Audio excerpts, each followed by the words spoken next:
గురుగారు వైకుంఠ ఏకాదశి చాలా విశిష్టమైన రోజు. ఆ రోజు వైకుంఠ ద్వారం ద్వారా విష్ణుమూర్తిని దర్శించుకోవాలని చెప్పి చాలామంది వెయిట్ చేస్తూ ఉంటారు. చాలామంది ఈ దర్శనం చేసుకునే క్రమంలో కోరికలు కోరుకుంటూ ఉంటారు. దేవుడా మాకు కష్టాలు పోవాలి, మాకు డబ్బులు బాగా రావాలని కోరుకుంటూ ఉంటారు. అసలేం కోరికలు ఆ టైంలో? ఏ ఘడియల్లో కోరికలు గురుగారు?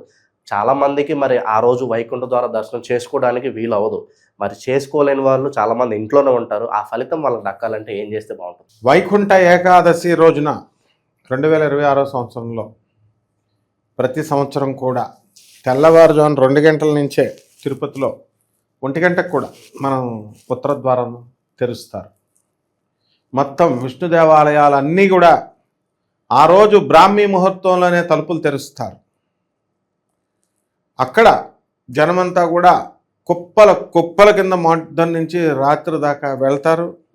జనాలు లైన్లు బాగానే ఉంది.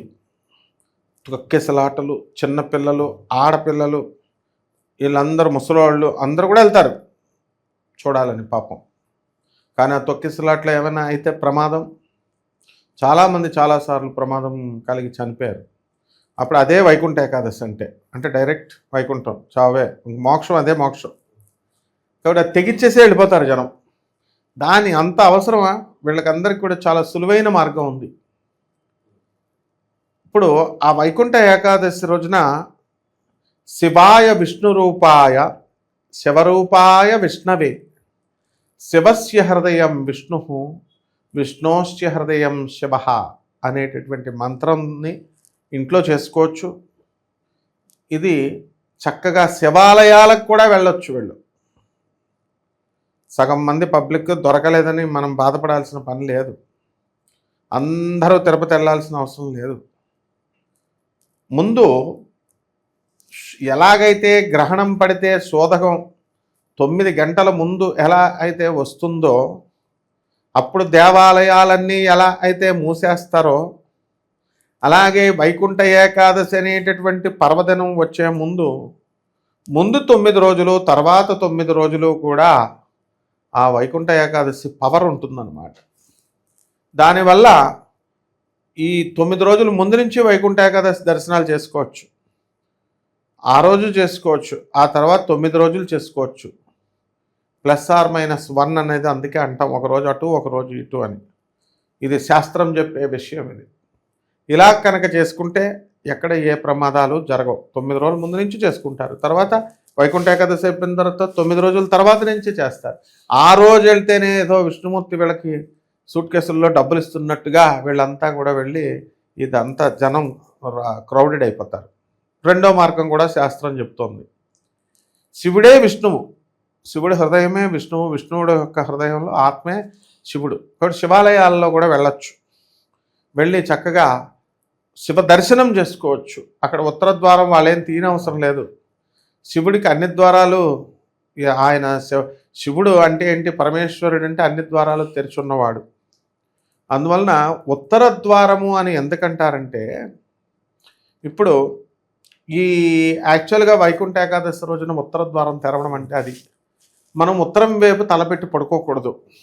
ఉత్తరం వైపు తలపెట్టి పడుకుంటే కనుక దక్ష ప్రజాపతి పడుకున్న మేక తలకాయని ఆయన తల తీసేసినప్పుడు అటువైపు ఉత్తరం వైపు ఉన్న దాన్ని, వినాయకుడు పడుకున్నప్పుడు ఆయన తల తీసేసినప్పుడు ఉత్తరం వైపు ఉన్న ఏనుగు తలకాయని తీసుకు కట్ చేసి అతికిస్తారు. అంటే ఉత్తరం వైపు ఉన్నటువంటి తలపెట్టిన దోషాలను తీయడమే ఉత్తర వైకుంఠం అంటాం, ఉత్తర ద్వారం అంటాం. అంటే మనం ఎన్నిసార్లు అయితే మనం తలపెట్టామో అన్నిసార్లు చిత్రగుప్తుల వారు రాస్తారు, మరణ మృదంగం మ్రోగుతుంది. నెంబర్ ఆఫ్ టైమ్స్ రాగానే యముడు వస్తాడు, వీడి తల కట్ చేస్తాడు. అంటే హెడ్ ట్యూమర్, హెడ్ క్యాన్సర్ ఇలాంటివి వస్తాయి. ఆ దోషాలన్నీ పోవడం కోసమే ఉత్తర ద్వారం తెరుస్తారు. అది దాంట్లో ఉన్న అర్థం. అందువలన శివుడి దగ్గరికి వెళ్ళినా విష్ణువు దగ్గరికి వెళ్ళినా ఒకటే ఫలితం. అసలు అర్థం వదిలేసి వీళ్ళు విష్ణుమూర్తి గుడిలో కాంపిటీషన్ పెట్టుకుంటే విష్ణుమూర్తి ఏమి ఇవ్వడు, పెద్ద ముదురు విష్ణుమూర్తి. చాలామంది దర్శనం చేసుకోవడానికి వెళ్తారు కదా గురుగారు, అసలు ఏం కోరుకోవాలి? చాలామంది స్వార్థపూరితంగా నేనే బాగుండాలి, ఓకే, అసలు ఏం కోరుకోవాలి ఆ టైంలో దేవుడు?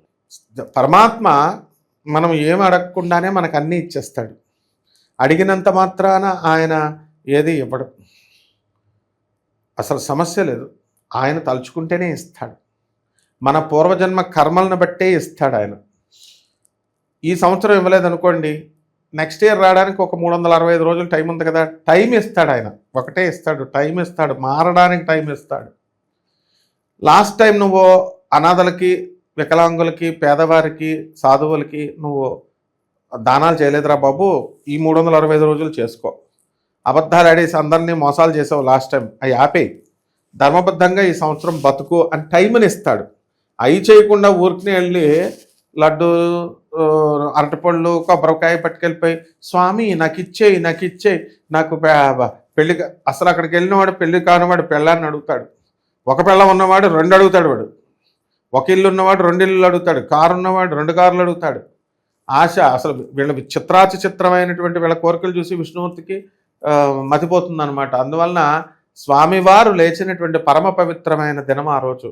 స్వామి నామాన్నే తప్ప ఏది ఆలోచించకూడదు. ఏం కోరుకోవాలంటే ఓం నమో భగవతే వాసుదేవాయ, ఓం నమో భగవతే వాసుదేవాయ, ఓం నమో భగవతే వాసుదేవాయ, ఓం నమో భగవతే వాసుదేవాయ, ఓం నమో భగవతే వాసుదేవాయ, ఓం నమో భగవతే వాసుదేవాయ, ఓం నమో భగవతే వాసుదేవాయ, ఓం నమో భగవతే వాసుదేవాయ.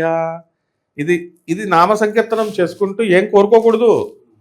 స్వామి నీ పాదాల దగ్గర, నీ పాదాల మీద నాకు భక్తి పెరిగేలా చెయ్యి అని అడగండి, మొత్తం అన్ని కోరికలు తీరిపోతాయి. స్వామి అర్జునుడిని ఎలా చూసుకున్నావో నన్ను కూడా అలా చూసుకో, పాండవులను ఎలా చూసుకున్నావో నన్ను కూడా అలా చూసుకో అనాల. మరి పాండవులు ధర్మంగా బతికారు, మనం కూడా ధర్మంగా బతికితేనే చూస్తాడు. సక్కుబాయ్, మీరాబాయ్, రాధమ్మ తల్లి, వీళ్ళందరినీ ఎలా చూసుకున్నావు అలా మమ్మల్ని కూడా చూసుకోని అడుగు. ఆయన ఎందువలన మనము వైకుంఠ ఏకాదశి రోజున శ్రీ మహావిష్ణువు దర్శనం కోసం వెళ్ళాం. చాలామందికి తెలియని రహస్యం. ఆ రోజు మనం ఎందుకు వెళతామో తెలుసా? ఆ పరమాత్మ లక్ష్మీదేవి అమాయకురాలు, స్వామి పక్కనే ఉంటుంది. ఆమె రాధమ్మ రూపంలో వెలిసింది, రుక్మిణి రూపంలో వెలిసింది. వీళ్ళిద్దరూ తెంగరోళ్ళు అనమాట, అమ్మవారు తెంగరది. అందువల్లనే అమ్మ నాకు డబ్బులు లేవమ్మా అని అనగానే తల్లి మనసు ఎలాగిస్తుందో బయట, ఆ తల్లి పాపం వాడి బాధలు చూడలేక రికమెండేషన్ చేస్తుంది. అమాయకురాలు అమ్మవారు. అందువల్ల అమ్మవారి కోసం వెళుతున్నాం.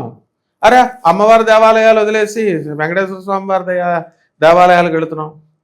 ఇప్పుడు తిరుపతిలో ఉన్న క్రౌడు అక్కడ ఉండాలిగా, మరి క్రింద మనకి క్రింద ఏముంటుంది, అమ్మవారు మన బీబీ నాంచారమ్మ, అలివేలు మంగమ్మ తయారు ఉన్న చోట ఉండాలి కదా. మరి అలివేలు మంగాపురంలో ఉండాలి కదా, ఎందుకుంటలే మరి.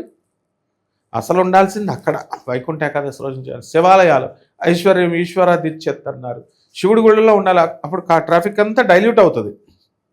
కాబట్టి స్వామి నేను చేసిన తప్పులు మళ్ళీ నెక్స్ట్ ఇప్పుడు ఈ సంవత్సరం చేయకుండా నన్ను కాపాడు, నాకు అలాంటి మంచి బుద్ధిని.